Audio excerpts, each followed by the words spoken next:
So what's going on, everyone? My name is MrDalekJD, and you've read the title, you know what day it is. Tuesday is the day where we get a brand new Black Ops 4 update. A big 10GB update has gone live, so I'm here to fill you guys in on all of the nitty-gritty details, including what's been changed in zombies. And there's been 70 plus crash fixes and gameplay improvements, so a hell of a lot to dive into. But if you guys have any feedback for Treyarch with regards to this update that you've noticed since you've played, let me know down below in the comment section, as I'm sure they'll be reading the feedback on this video. But starting with the big news, Treyarch are dropping a massive event starting tomorrow to celebrate the long holiday weekend with the first quad feed event inside of Black Ops 4. Starting at 10 AM Pacific time tomorrow, we're going to get double XP in zombies, finally, as well as a double tier boost, double merits, and double Nebulium plasma on all platforms through Monday, November 26th. I don't know how many of you guys are part of the people that will reply to any tweet Treyarch do with double XP in zombies, please, but they've listened and it's finally happening. So get your grind on if you want to get the Prestige Master. Play those games with bots, as you're going to get to Prestige Master a lot quicker over this long weekend, which is really, really exciting. Thank you, Treyarch, for finally adding this in. It's only been a month, but we finally got double XP in zombies. Now, when it comes to zombies, they've delivered 70 plus crash fixes and gameplay improvements today, making this stability pass even bigger than last week's major update, which means this is the biggest update for zombies we've had yet. There's so many fixes for crashes and bugs across all 4 maps, UI improvements, and more, which we're going to be diving into very shortly into this video. But they said that as they continue to identify and address more specific gameplay scenarios that can cause the game to crash, the primary focus is now on taking care of the remaining issues in high round play. Now, this is really what is most important for Black Ops 4 Zombies now, as most of the issues with Easter egg runs and stuff are completely fine now, but it's getting to high rounds in Zombies, which is pretty much almost the entire point of the Zombies mode, and especially when trying to get to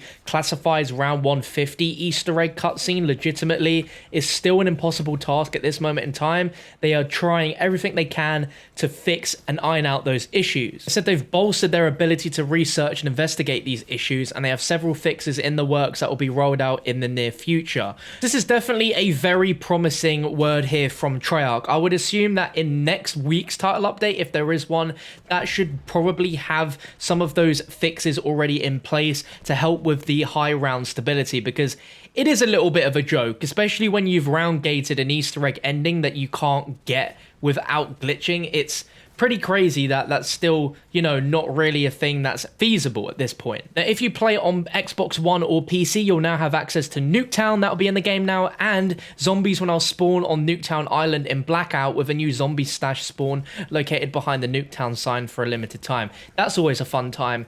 But we're here to talk about the zombie specifics, and this is crazy, some of the stuff they've mentioned. Like, it's almost hard to believe that this sort of thing would crash the game. So there is a load of global stability fixes for crashes that could occur. And get ready, because this is a big list, okay? I'm going to read this all out because I think you guys want to hear this. And some of this stuff is pretty ridiculous. So the game could crash while zombies spawned into the map. That's a really weird one. Like, what?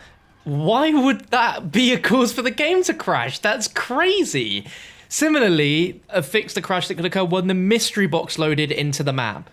How did this game release and that could cause the game to crash? I'm like mind blown that was a thing, but nevertheless, I appreciate Treyarch's honesty. There's a crash fix that could occur when interacting with a second time with an object that should only be user interacted with once.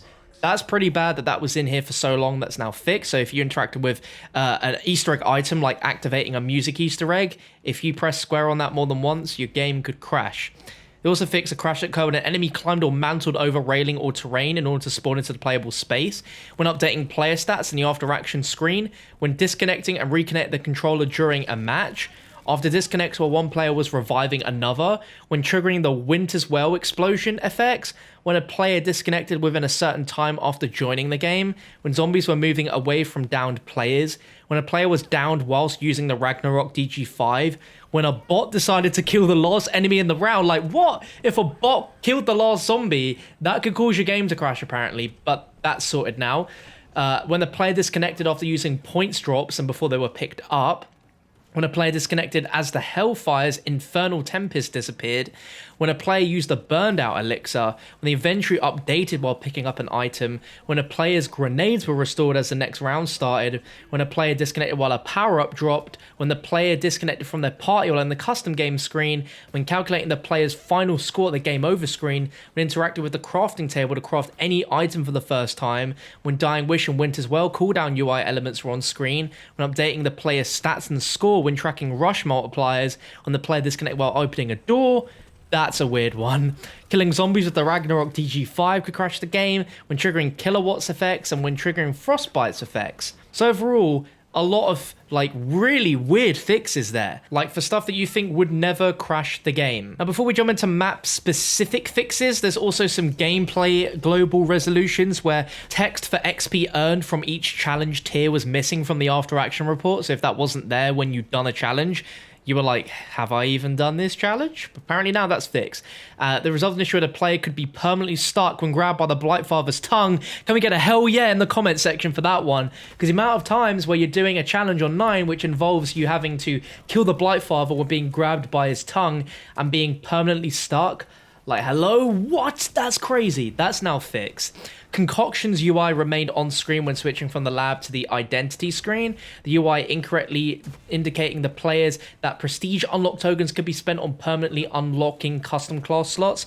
And if a prestige master player did not gain any XP during a match by launching the game and then quitting, for example, the displayed rank would be incorrect, the XP bar would be completely filled, and there would be no indication of how much XP is required until the next level. There's also been a few exploits fixed on Blood of the Dead and Classified. Blood of the Dead, they resolved an issue where the Hell's Retriever wasn't picking up power-ups in front of certain angles. They fixed incorrect subtitles that stated the voice for obtaining power-ups is the Warden. I mean, it would kind of make sense if it was, but apparently the Warden is not the announcer in this map, because if you pick up power-ups now, there are no subtitles for the announcer and the actual power-up, so that's a little bit weird. I don't get that. They've closed an exploit in Michigan Avenue that allowed players to use the DG5s to jump on the railing on the top floor, and they resolved a rare issue where players were unable to progress the new Industries portal in the main quest, despite having a fully drained ghost killed it in the blade trap. So hopefully that is the last time we'll ever have issues with that goddamn ghost in that step of the Easter egg. I hope. And for Classified, they simply fixed a exploit in the war room that allowed players to use the Ragnarok DG5 to jump on the terminal. Just sounds like you could basically glitch to a lot of places with those DG5s. Jumping into the fixes for Blood of the Dead that could cause crashes, they fixed when a player disconnected as the next Hellhound round was being determined, related to the UI at high rounds, while following the Warden from the cell block during the main quest. So you're getting to the boss fight, and your game will crash whilst you're about to go to that boss fight. That is mad. They fixed another crash when a player disconnected while looking at the bird during the main quest, when killing zombies during the Banjo Ghost event in the main quest, when the player disconnected while following the Ghost Dog during the main quest, when the player disconnected while riding the gondola, downed while they grabbed the magma gat from the fireplace, while running the unfinished magma gat across the map, when the furthest player in the catwalk during the gauntlet event disconnected, for the host during the final boss battle, when a power-up was dropped, and the creme de la creme, they fixed a crash that could occur when loading into Blood of the Dead. Like, how mad is that? Your game could crash before you even started playing on the map. Mental. For Classified, they fixed crashes that could occur related to the UI at high round, so hopefully we might be able to get a bit further on the map now. When the metal detector sound played as the player walked through them, when a player exited a teleporter, when a player disconnected after being the first one to teleport into the panic room, when a player disconnected while in a metal detector, during a match of Rush on Classified while the mystery box moved, and when placing the teleporter modifier when playing split screen with 3 or 4 players. For Voyage, they fixed crashes that could occur when spawning enemies in the first round of the boss battle, when reaching the first Stoker spawning round with the Wonder Weapon quest disabled in custom mutations. That's really specific. When using the Kraken upgrade table, and when the flying car takes damage during the upgraded shield quest. So I'm assuming that means when the firework hits it, because otherwise, how else could the flying car take damage? I don't know. And for 9, they fixed a crash that could occur when special enemies spawn during certain parts of the main quest, when helping other players complete their challenges, when a player disconnected and their blade trap becomes deactivated. And they also fixed a crash in the tutorial that could occur with bots. Now, there's literally only one bot in the tutorial, and he revives you and opens a door. So how the bot doing 2 actions caused the game to crash is beyond me. I don't know, but we have a lot of fixes and resolves in here now. And that's all we have really for all of the zombie fixes and updates that came with 1.07. Now, as we wrap things up, you're probably thinking something very similar to me. And whilst it's really cool that we're finally getting double XP in zombies as well as double Nebulium, it sucks that Blackout is getting all this cool stuff, multiplayer is getting all this cool stuff, and zombies isn't. Now, we know that zombies is going to have features like callings, which include weekly and daily callings for daily, weekly, and yearly engagement in zombies, which is going to be sweet, as well as factions. And like, yeah, the game is missing this stuff. And I think we're at a point now in zombies where there needs to be a little bit more to do than just simply playing the maps over and over and over. I feel like the rewards you get and the progression is just a bit stale. Like, it doesn't feel like there's that much of a point to prestiging. You don't really gain much from it. But I think all the cool features that Treyarch have promised to be in zombies will be there, but their main focus is just getting the game in a stable way. And I think I'd rather have that than them add all these features which then just ultimately break the game even more. I don't know how many of you agree with my viewpoint if you'd rather have the new stuff in, but I'd rather the game just be good, because the high round community definitely deserve a stable game that allows you to go to high rounds, because I personally would like to try and go for a high round, or at least try and get the classified ending done myself in a legit game. Now, aside from all of the stuff we've spoken about, there has been a few new things added in with this update for the multiplayer and Blackout, guys, and some people are up in arms about this, but I'd like to know your thoughts down below on this. But they've added a new weekly contract into the game where it costs 2,000 COD points, and you're going to be getting 2 signature weapons from it, which is a Strife as well as a Maddox. Now, people are annoyed because the Strife is a signature weapon which was a pre-order bonus when pre-ordering the game from GameStop. Now, they didn't go and say that this would be a pre-order bonus exclusively forever, but certainly it's a bit of a kick in the teeth for those that pre-ordered for the sake of wanting to have that exclusive ownership of this weapon, and now you can just go out and earn it. But contract does come with another signature weapon, the Maddox, which is something we've not seen before in that type of style, so that's pretty cool. It's up to you guys if you think this stuff is even worth buying. In my opinion, unless there's emotes in the store, I'm really not going to be spending a lot of COD points on a lot of the stuff in here. Now, also, people were going crazy because the premise crew were unlocked in Blackout, but that seemed to be a glitch because they changed back to show the character mission is not available, and after this update, they're still unavailable, so they definitely aren't in Blackout yet, but when they are, I'll be sure to update you guys, and I'll be making a tutorial video on how to unlock all of those characters. But if you enjoyed this video, a like rating would be very much appreciated.